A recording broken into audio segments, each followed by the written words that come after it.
Just want to talk a little bit about the fact that the market is changing with both limited inventory, rising interest rates, and the things that are happening. We're seeing the necessity for more skills from a real estate agent today than we've seen in a long time.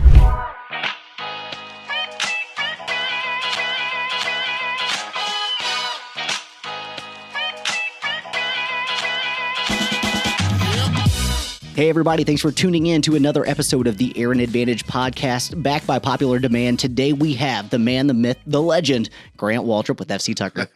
Thank you for the introduction, Aaron. Hey, no problem. Grant, I am excited to have you back. I know the last time that we were in here, we were discussing building a business and building a team and things of that nature. And a lot of people really got a lot of good info. And so whenever I thought, who do I need to talk to about the changing market and the things that we're seeing today? Who's a good person to have come in and talk about that? You are at the top of the list. Appreciate it. Excited to talk about it. Yeah, no problem. So no real set agenda today. Just want to talk a little bit about the fact that the market is changing with both limited inventory, rising interest rates, and the things that are happening. We're seeing the necessity for more skills from a real estate agent today than we've seen in a long time. And I kind of wanted to just pick your brain first off and see what your thoughts are on the market itself, and then dive into those topics a little bit deeper.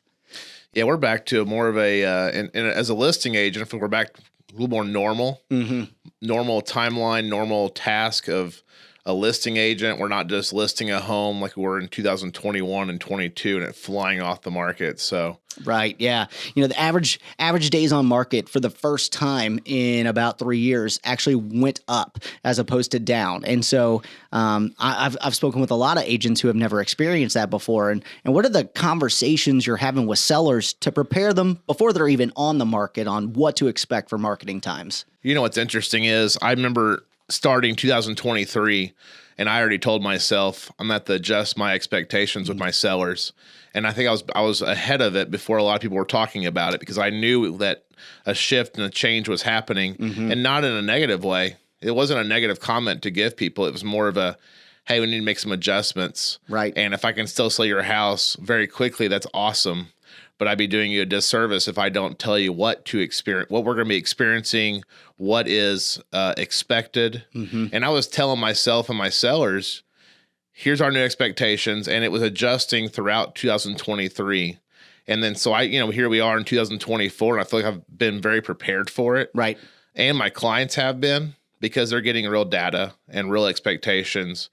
And then people know how to emotionally feel about the timeline. Right. So that's, super, super important. Otherwise, people are going off of unknown statistics that they've heard from who knows who or their friends that doesn't really know the local market statistics.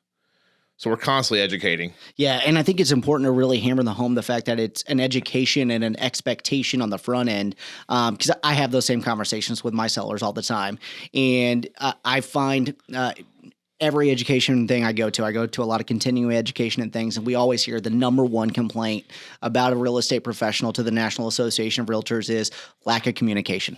And so I want to set on the front end what that expectation is and then communicate throughout the process. But people got to a point where they thought, hey, if I don't have my home sold first day on the market, there's a problem. And it's like, no, that's definitely not the case. And if we're not telling them on the front end what to expect, they assume that something's going wrong. Yeah. Yeah. So our current days on market average for our local MLS is about 40 days, which sounds like an incredibly long time to a lot of people. But the truth is, in a balanced market, I mean, we remember times 120 days was normal. So when you're having those conversations and telling people what to expect, what's the kind of dialogue that you use? Because obviously real estate's hyper local, so every listing is going to be a little bit different. But how do you go into it and say, here's what we need to keep an eye on as far as what to expect on marketing times? I'm reviewing, here's the sold properties comparable to your home, right? Here's the ones that we need to study that have sold. That's real data. How long did they take it to sell?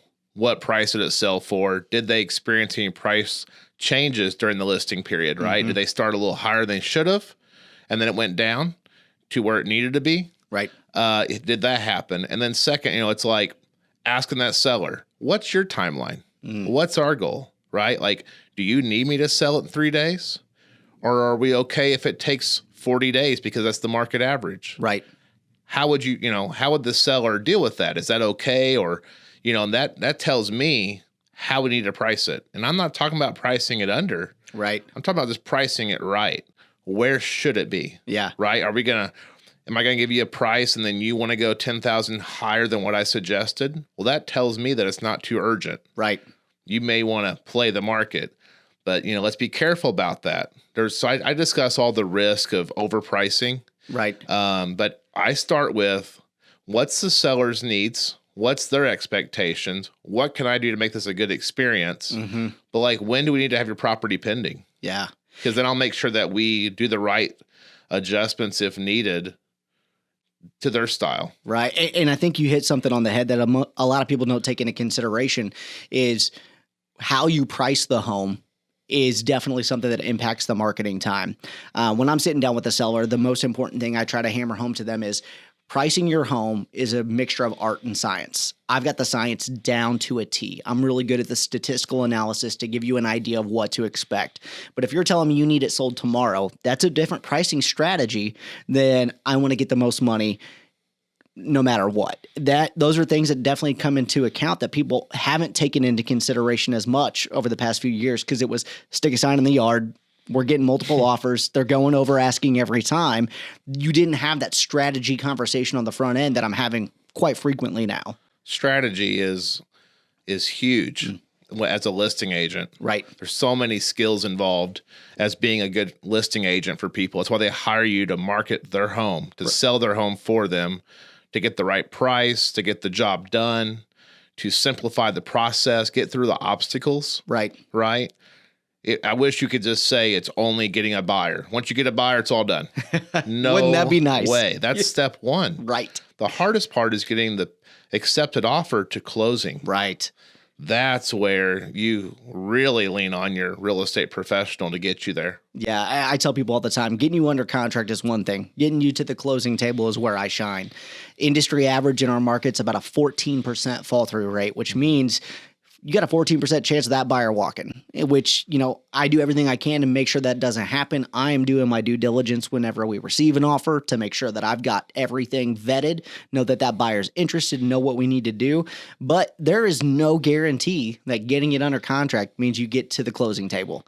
So having that strategy in place, pricing it appropriately, and making that all happen on the front end is of paramount importance. So you touched on something that I think is good to dive into on the seller side, and that's how do we hit some of these or overcome some of these obstacles that come into play, because there are definitely obstacles. Once you are under contract, that's when the time starts to renegotiate, double down, make sure we're doing all the right things.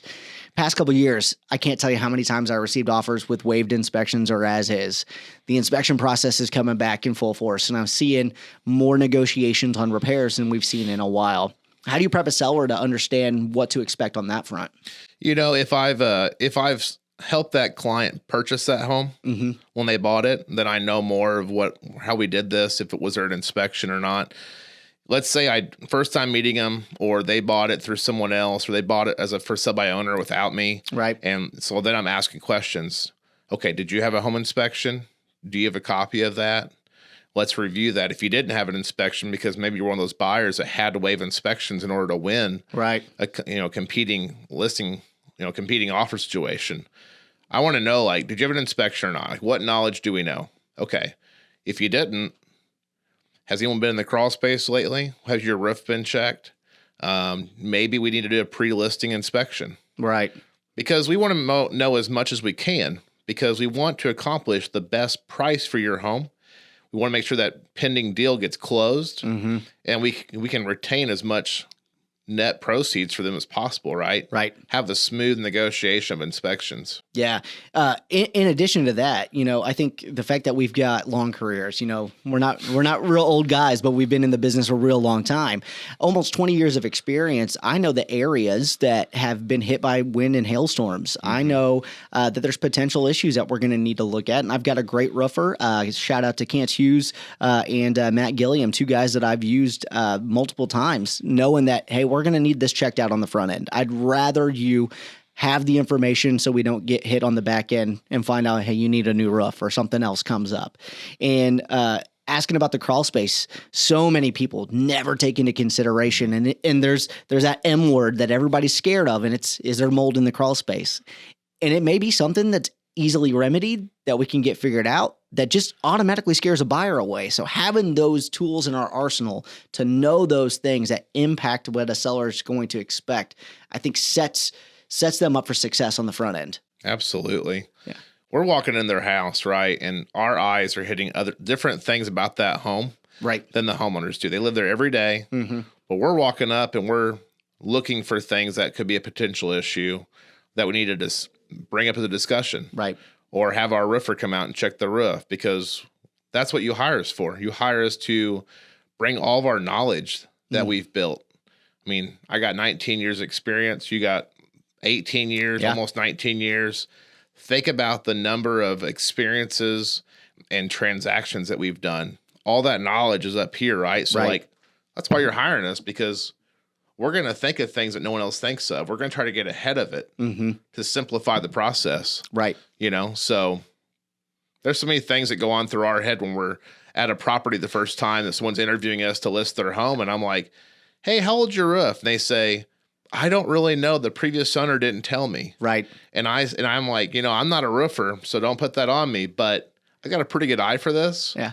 I think we need to have that checked out. Right. Let's not have that surprise week and a half, 2 weeks into a transaction with a buyer, right, and risk that deal. Yeah, you think you've got these net proceeds that you're expecting, and then it's like, oh, I need a new roof, and it's, hey, there is no damage, there's no problems, it's just old and needs replaced, and there goes a big chunk of the equity that you thought you had ready to go. Yeah, because we can get ahead of it, get a quote, and maybe give concessions or include a roof at a certain price for the home. Like, make it simple for the seller and the buyer. Right. A lot of buyers appreciate if a seller's ahead of it, saying, hey, I already know it needs this. I've got it worked out. It's going to be taken care of. Right. That is a ton of value to someone, because who wants the headaches when they're emotionally invested?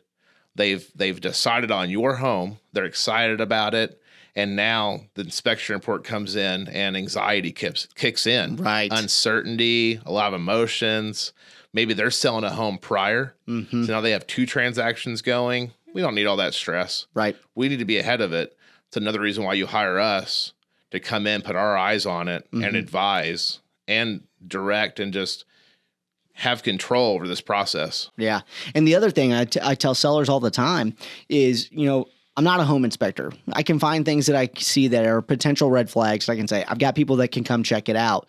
And then there's other things that I'm never going to know and you're not going to know. If you haven't been in your crawl space and you don't want to hire somebody to come out, we've got potential issues that are going to come up. There's electrical things that, I'm not going to necessarily be able to see.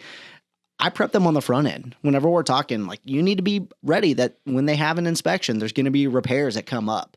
So even if we have this estimated proceeds, assume you're going to have some more money that comes out of pocket to take care of those items. And I think that's one of the things that a lot of people haven't experienced, and they're not prepared to have those conversations. And that's when it gets even harder to try to negotiate those repairs, because it's like, well, I thought I was getting this much money and now I've got to come out of pocket even more. Because as soon as you see estimated proceeds, it doesn't matter if it says, hey, this is preliminary. Once they see that number, that's their expectation. Yeah. And as a listing agent, you have to give them that expectation of, we're not done yet. Right. Week and a half from now, we're going to be discussing potential items that I can get quotes for you on. But we're not done yet. Right. There's potential second negotiation getting ready to happen. So we've talked about the seller side a lot, obviously, and most of our business for the both of us is working with sellers, but we obviously still represent buyers as well. And I think that a lot of people getting started in real estate are pretty buyer heavy on the front end of their business. It's just kind of the natural progression of getting into it. Sometimes it's easier to pick up buyer leads with first-time home buyers and things, but we're seeing the negotiations changing a little bit on the buyer side as well. Interest rates have come up, which makes housing affordability slightly less than it was. Yeah. But we're also still in a very limited inventory market, which means it's still pretty competitive. So when you're prepping a buyer before you set out to start looking at homes, what does that process look like? What kind of information are you providing, and how are you getting them prepared so that they are the most educated on what the process looks like before they get frustrated with the home search process? The biggest thing that I think we've talked about over and over as serving as a buyer's agent is affordability.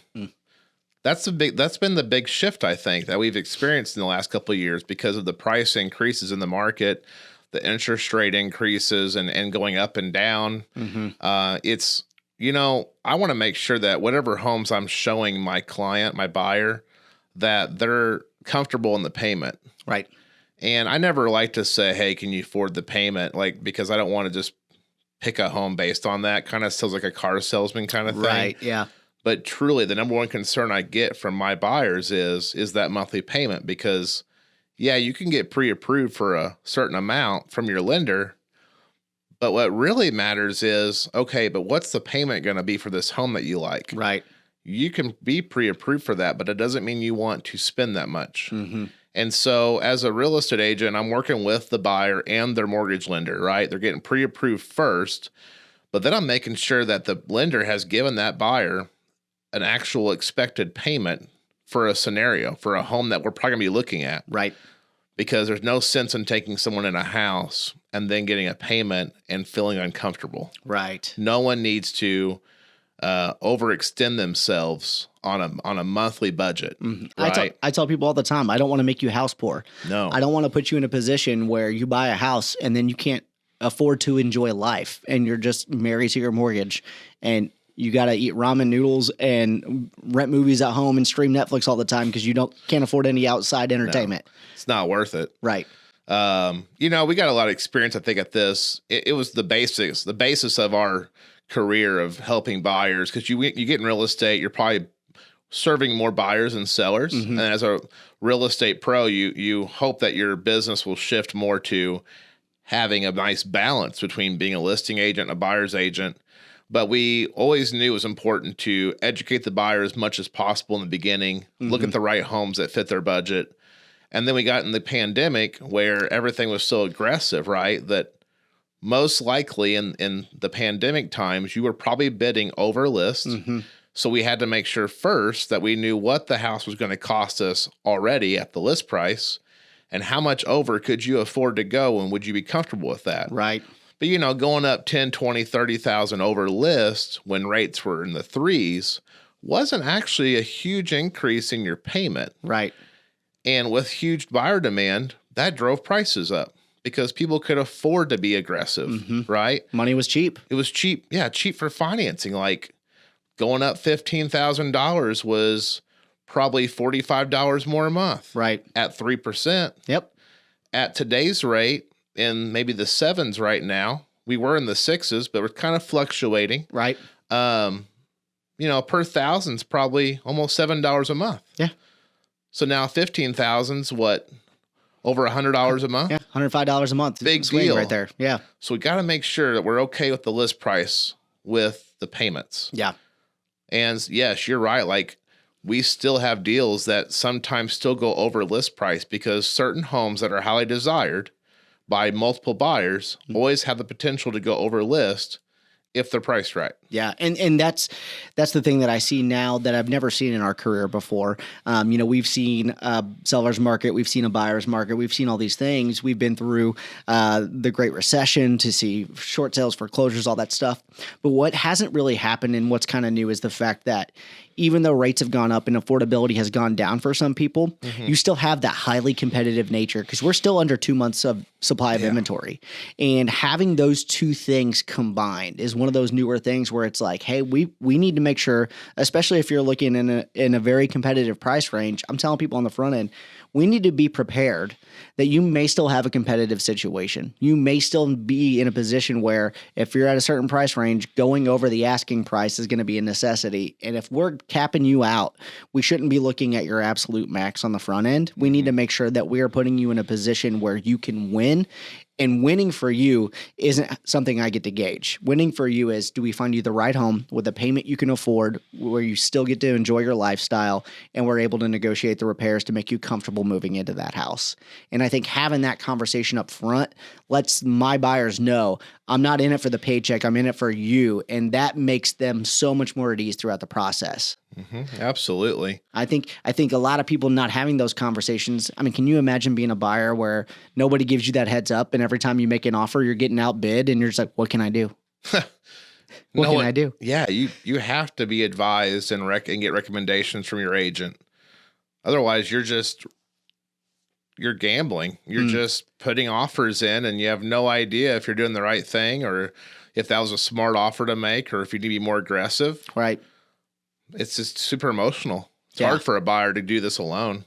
100%. Absolutely. And they shouldn't do it alone. Yeah. Never. It's too big of a purchase. It's too big of a deal. There's too many factors.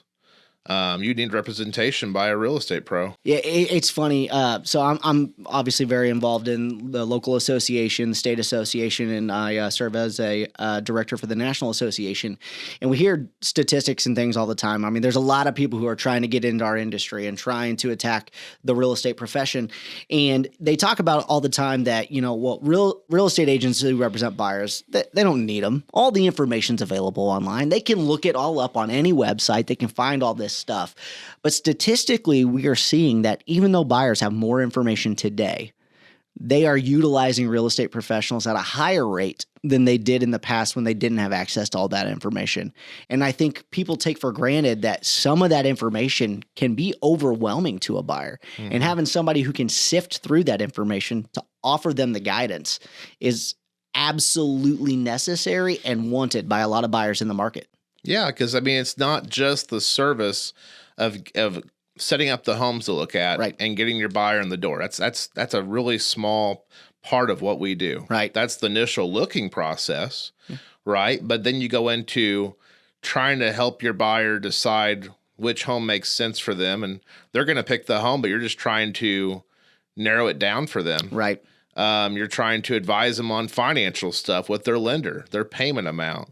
You're trying to look out for any issues with the property before they spend money on a home inspection. Right. You're just trying to, you're advising, you're explaining, you're guiding this whole process.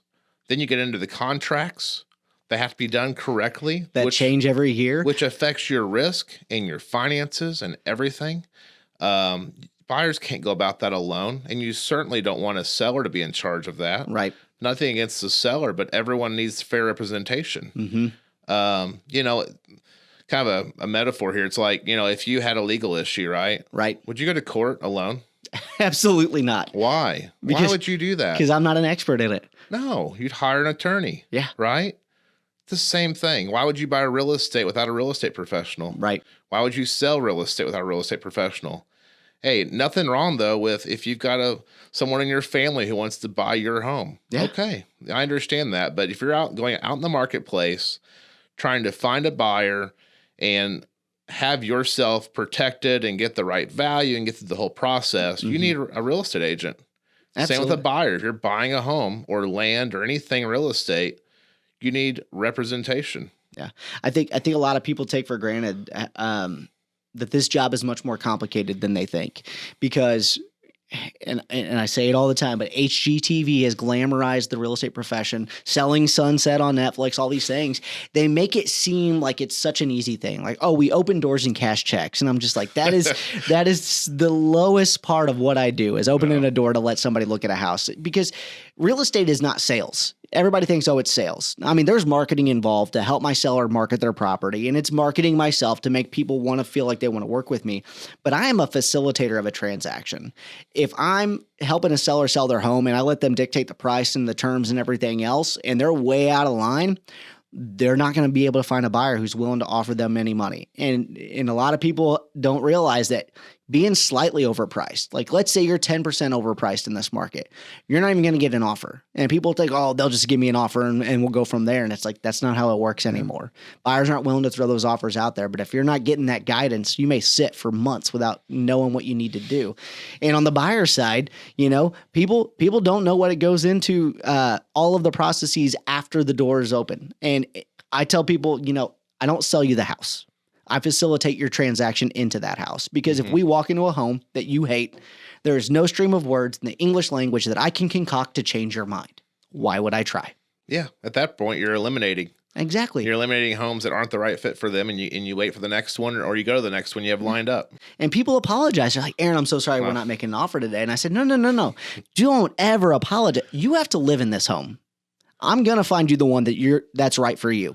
I'm going to get you through the process and make sure that it happens. Don't ever feel that my job is just to write offers for you, because that's not it. I'm not here for this sale. I'm here for life, and I want to make sure you're taken care of. Yeah. So that once you live in the home, it may be 5 years down the road and you're like, hey, I need to find somebody to do a plumbing job and I don't know who to call. Aaron's the first call you make. I got a guy for that. Right.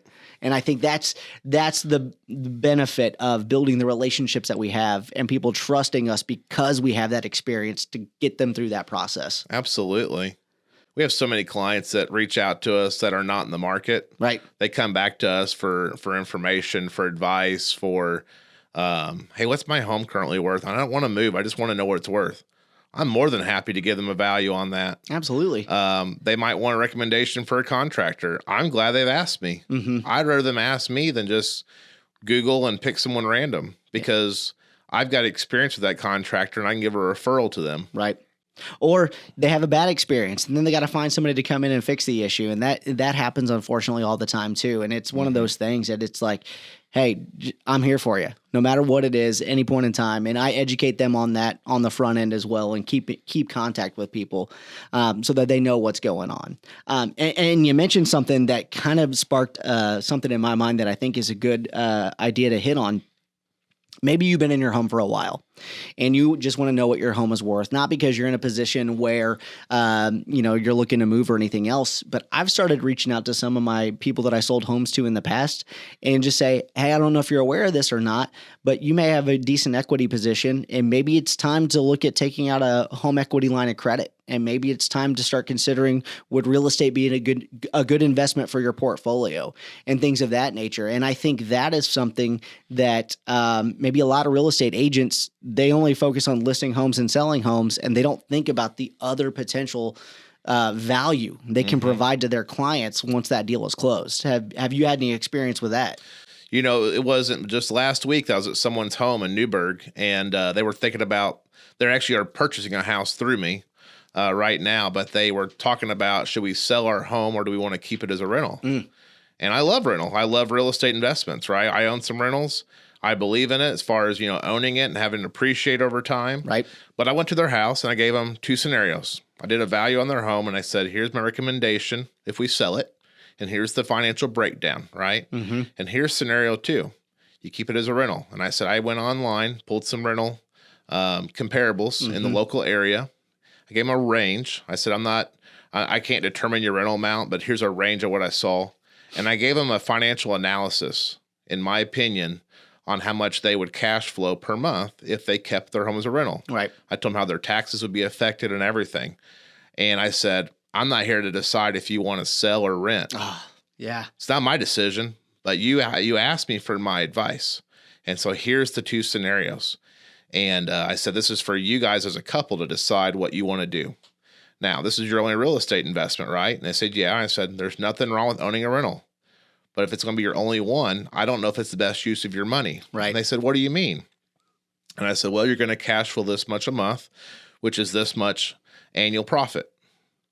Your biggest profit will probably be holding the property, right, as appreciation. Right. But you also have this large amount of equity. And the sad thing is that equity stays in the property because it's sitting there. Right. Is there a better use for that money? And so I gave him some investing advice. I just said, here's some certain things you could do. You could talk to your financial advisor about this. But there might be a better use of that equity that might generate you more profit than just renting your home. Right.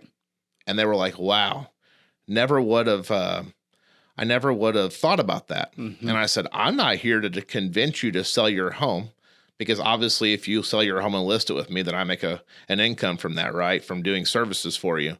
I said, I'm just trying to give you honest advice as someone else who also has sold homes for 19 years, but someone who also owns real estate. Right. And so I gave him a huge visual and typed it all out for him. And I don't know what they're going to do, but they really appreciated the honest advice and the ideas. Yeah. And I think you said something that I really want to reiterate, which is I'm not here to make the decision for you. I think people forget a lot of times that we have a fiduciary responsibility to our clients. And I tell my sellers and buyers all the time, my advice to you is going to be to give you all of the options of what you have available.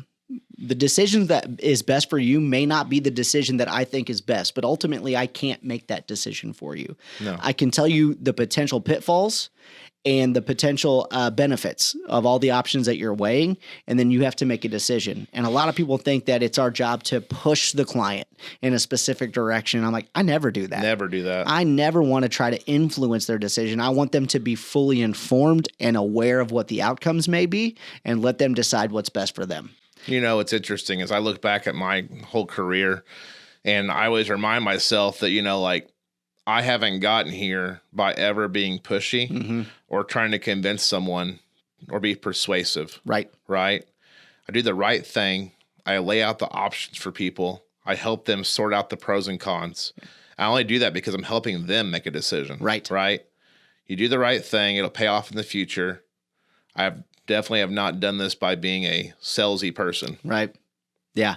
And that's the most important aspect of my brand particularly. And I tell my clients all the time, I'm called a real estate salesperson, but the truth is I'm not selling anything. I'm here to service your needs throughout the transaction to make sure that you're taken care of.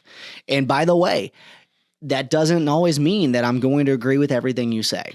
Unfortunately, I might have to tell you some things that you don't want to hear at times, but I'm doing you a disservice by keeping my mouth shut and not giving you the potential pitfall of that decision.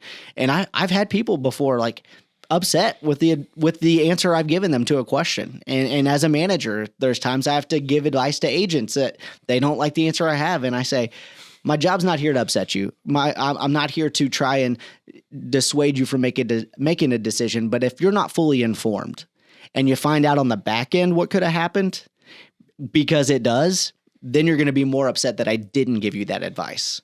And people really end up appreciating that in the long run, because the short-term disappointments are much, much easier to deal with than the long-term dissatisfaction that they may feel on the in the end there. Absolutely. So I think that kind of hits all of the most important things that I wanted to discuss today. Is there anything that comes to mind as something that people need to take into consideration, whether buying or selling in the market that we're in, when they're looking for a real estate professional, or if they're just looking to get their home sold or purchased? Right now we're just in a market where we're going through a lot of adjustments, and it's not a negative. It's just more of an awareness, and you need to get a real estate professional that's going to give you the honest statistics and direction on how to properly advise you and hit the goals that you're wanting to hit from a buyer or seller side. Absolutely. So, yeah, couldn't agree with you more. So, Grant, appreciate you coming in today. As always, dropping lots of wisdom, lots of knowledge, and I am sure we'll do this again sometime. Thanks a lot, Aaron.